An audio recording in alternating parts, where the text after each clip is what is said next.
Welcome, friends and foes, survivors and killers. Let's sit around the campfire together and talk about Dead by Daylight, specifically Circle of Healing. Why it's such a hot button topic for discussion, and what could potentially be done to resolve these discussions. Circle of Healing is certainly a perk, and regardless of what you think of it, you can't deny the impact it's made on Dead by Daylight in the last several months. For anyone who doesn't know what the perk does, here's the general gist. A survivor finds a totem, dull or lit with a hex, and starts to bless it to turn it into a boon totem. It takes 14 seconds to bless a dull totem and 28 seconds to bless a lit hex. Once the action is completed, Circle of Healing will affect all survivors within 24 meters of the totem, horizontally or vertically. A survivor affected by Circle of Healing can heal themselves without a medkit, as if they had self-care, and receive a 75% speed boost to all healing they do, to themselves and to others. This will also share the boon effects of any other boon perks a survivor who placed it had. The only way a killer can turn it off is by snuffing the totem by going up to it and performing a short animation to turn off all boon effect on that totem. But the survivor can replace the boon wherever they like on any available totem or even the same one, with no restrictions at all. But it's not always been like that, and it won't stay like that for long either. The Circle of Healing we have in the live game is the perk after its second nerf, and it's due to get a third in the Ringu mid-chapter. To give you a sense of how far this perk has fallen, let me take you on a little trip through time. Circle of Healing on the PTB was a very different beast from what we have today. It gave 100% increased healing speed over a 28 meter radius, didn't have the blessing speed penalty when being applied to hexes, and most worryingly, stacked with other instances of Circle of Healing. Rather predictably, multiple 100% healing speed boosts on top of each other made the PTB for that release absolutely vile, because you were getting survivor teams with multiple overlapping circles of healing being able to effectively hold the game hostage, by healing down survivors up faster than the killer's basic attack cooldown. Fortunately, they hit the stacking element that made the perk really silly between PTB and live, as well as adding the blessing penalty for hexes and reducing the radius of the perk's effect by 4 meters. This meant the perk at launch was a lot like it is today, except at 100% healing speed instead of 75%. This would go on to get brought down to the current value in patch 5.5.0, the same patch they broke Boil over in half. But they're not done nerfing it yet. On the Ringu mid-chapter PTB, another nerf for Circle of Healing was introduced. The healing speed boost will be reduced further, from 75% to 50%. You look at this laundry list of nerfs and you might think, wow, the devs must really hate Circle of Healing because they're nerfing it so much, they're going to make the perk useless. And to that I say, no, not even close. The perk was obnoxious at 100% healing speed, it's still obnoxious at 75%, and it'll still be obnoxious when it's nerfed to 50%. If you don't believe me, let's go into the math to look at how little this nerf actually means. At 100% healing speed, a self-heal with no other healing speed boost could be completed in 16 seconds, the same as healing with a brown medkit with no add-ons. This is compared to 32 seconds, the default self-heal speed with self-care.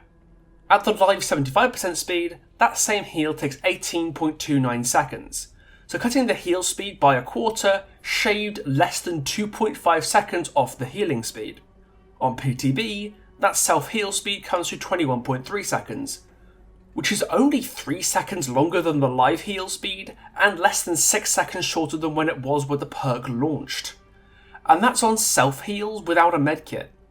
If it's survivors healing each other, or you factor in things like medkits or other healing perks, the effect the nerf has on healing speeds gets smaller and smaller. And people are saying this mid-chapter nerf is going to kill the perk. I think this comes from a genuine misunderstanding about what makes Circle of Healing such an oppressively powerful perk, and why it's proved so resistant to behaviour's attempts to nerf it. That's what this video is going to be about. Not just why Circle of Healing is a problematic perk, but why changing it to not be a problem is extremely difficult, and it's unlike any other perk in Dead by Daylight. Let's start with the obvious. Letting survivors reset on their own efficiently at no cost of resources is extremely strong. Healing yourself is one of the most powerful things a survivor can do in Dead by Daylight, along with unhooking yourself and picking yourself up from the ground. And to understand why, you have to understand how time works in favour of the survivors when one person can do an action normally required by 2.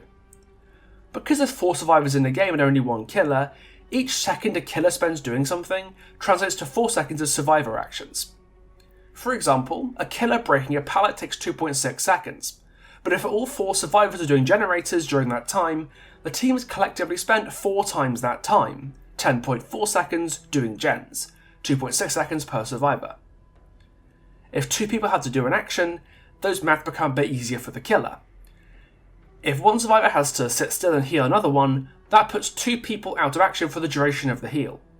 Say the killer is chasing someone for 16 seconds, and 2 people are using that 16 seconds to heal up.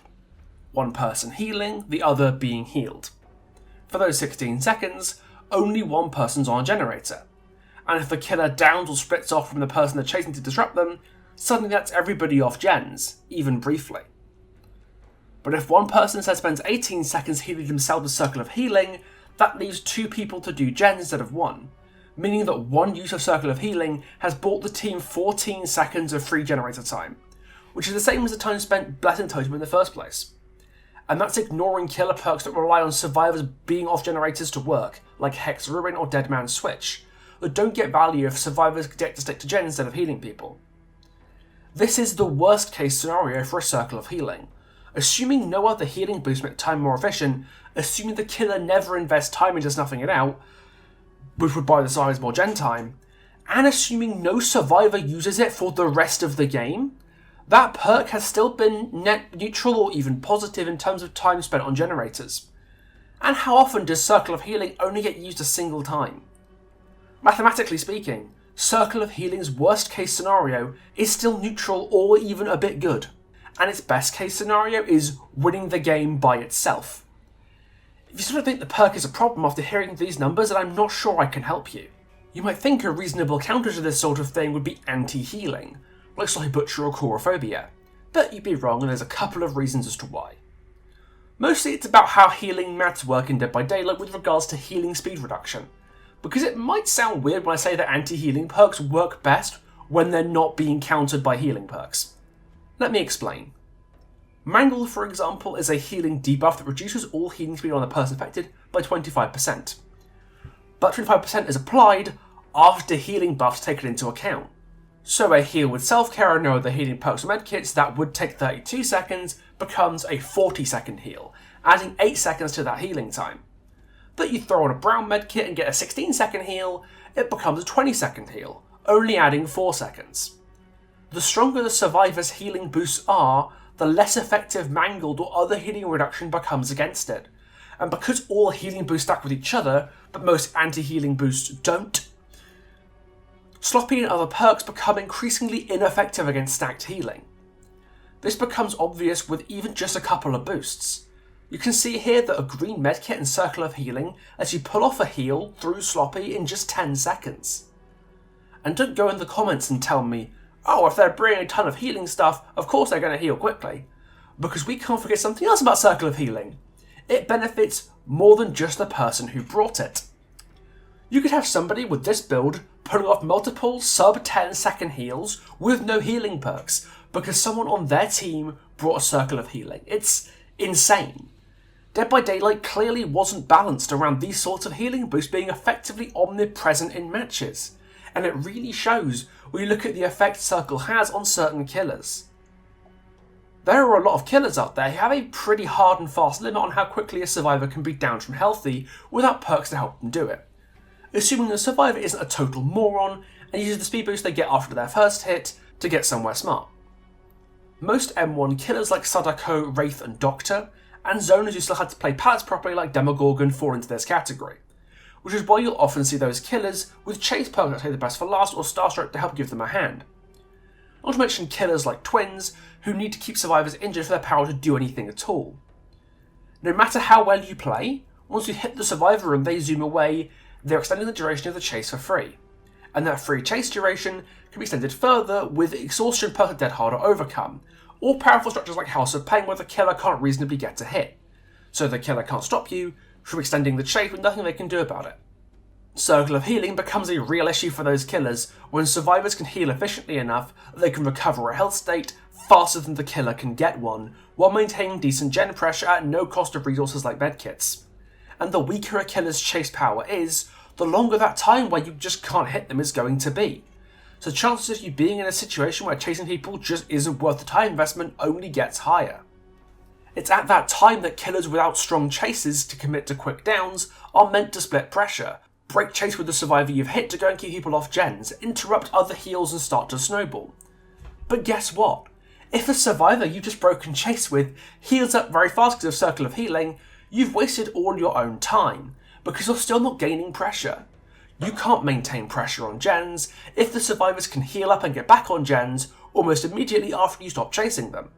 So the only way to win is to have a good enough chase power that you can commit to chases easily and down people very efficiently, even on maps and against perks that punish you for committing to chases. And you wonder why anti-loop killers with extremely powerful chases are so popular. It's because between Circle of Healing and the myriad of other perks that exist to punish the killer for playing a certain way, any other method of applying pressure just doesn't work anymore. You want to slug with Blood Fury or Michael's Tier 3 or Victor? Well done, they have Unbreakable. Now win the game again, dumbass. You want to tunnel someone out the game to reduce their efficiency by making it a 3v1? BT and DS exist. You can't tunnel, you can't slug, you can't split pressure through injuries.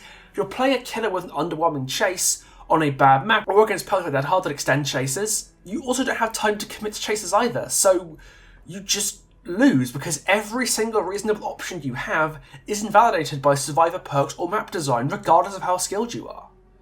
I'm not saying tunneling or camping should be okay and cool and perks shouldn't punish it, but I'm saying if those things aren't okay and cool, there needs to be something that you can do that isn't just end chases as fast as possible in a world where many killers have limited lethality.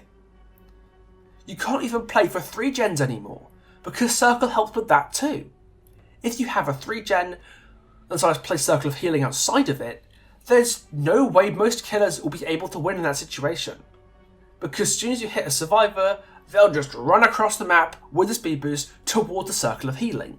If you commit to the chase, the others can just push one of the gens through. And if you don't, they'll heal back up in 20 seconds and try again.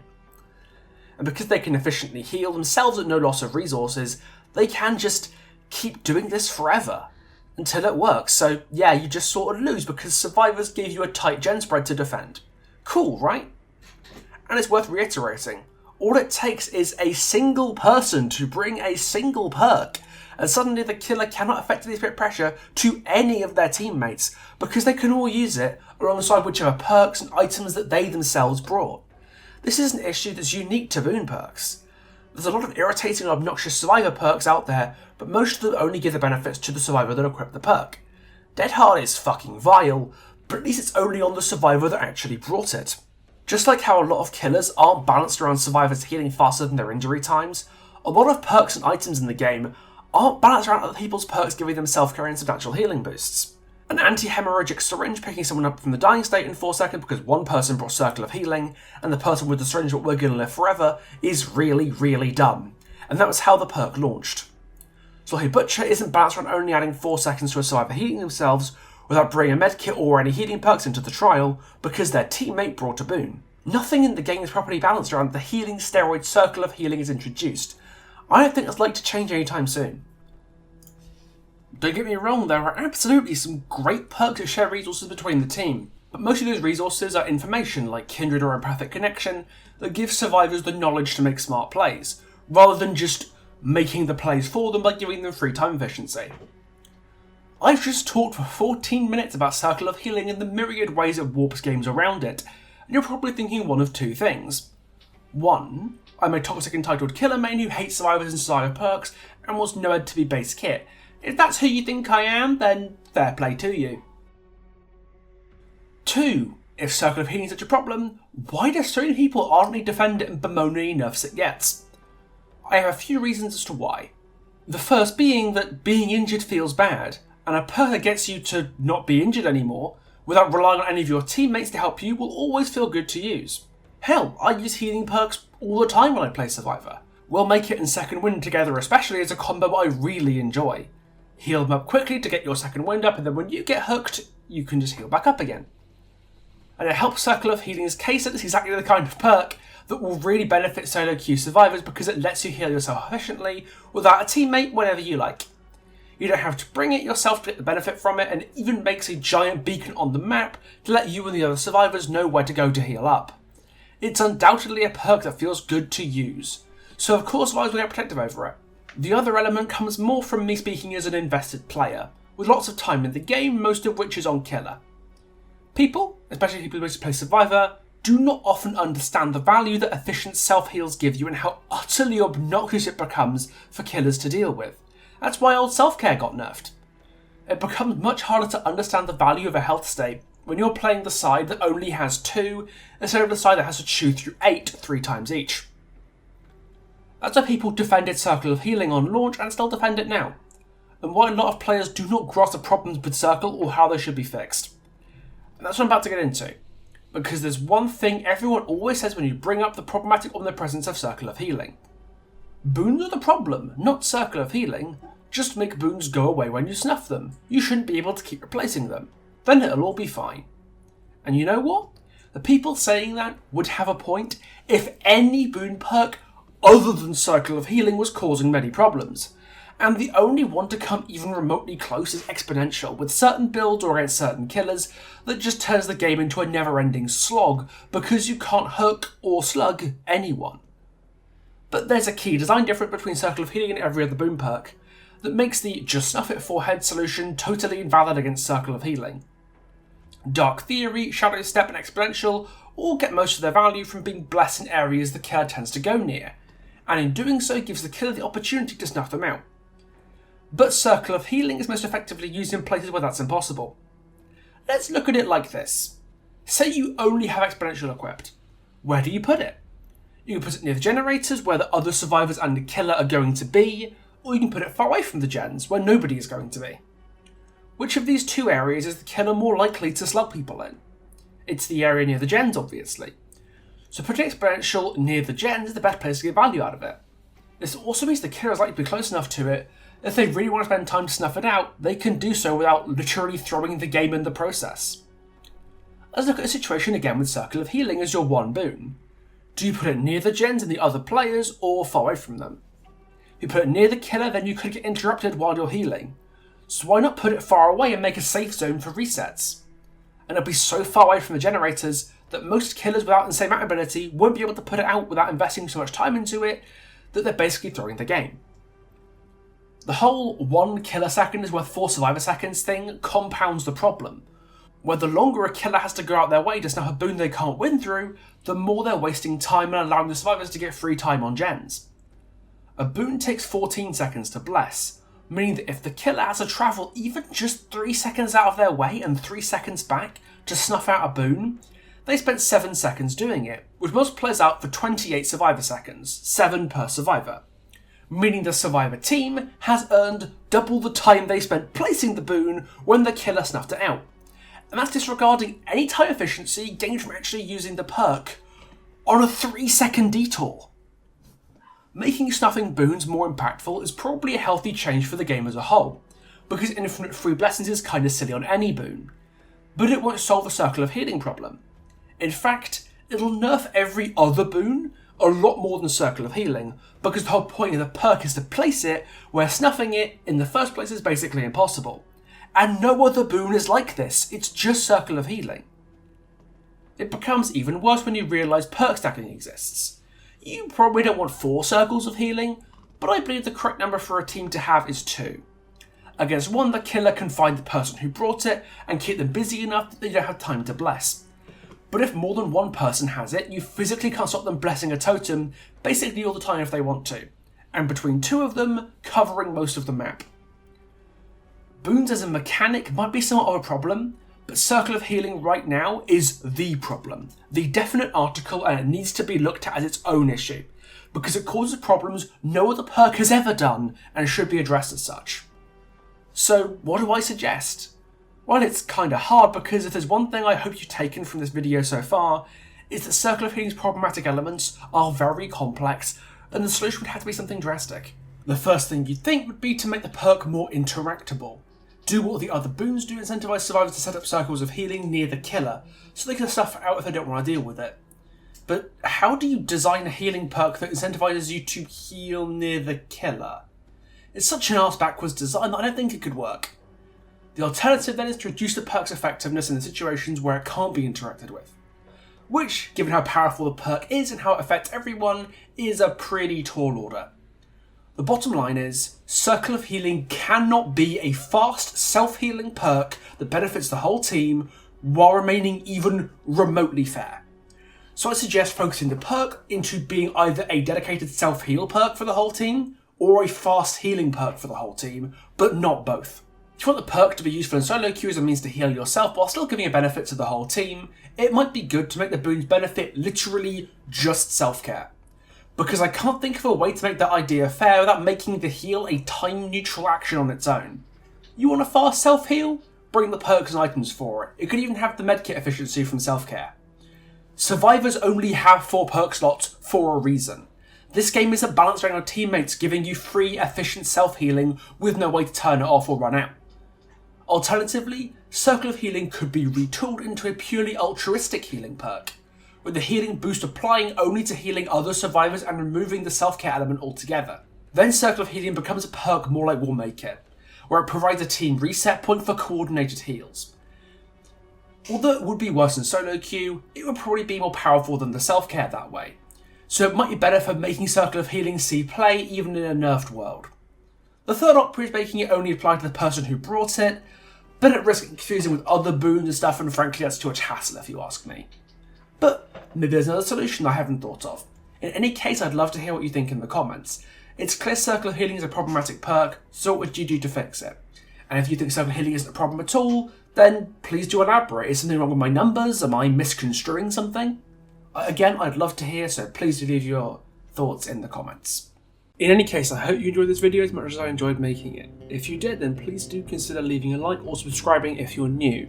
I know it's not my normal raw stuff, but don't worry, I've still got lots of that in production, so do not fret. I just wanted to get this out of the way before the mid-chapter hit, and we get a load of news stories for the twins and David and all that other stuff. I wanted to get it out of the way now. Look in the description, you can find links to my Twitch, which I'm about to start using again, my Twitter, my Discord server, and my Patreon and Ko-fi links if you feel like my content deserves your money, and my merch store is down there as well, so do take a look at that. Thanks so much for watching, and I'll see you in the next one. Ta-ta for now.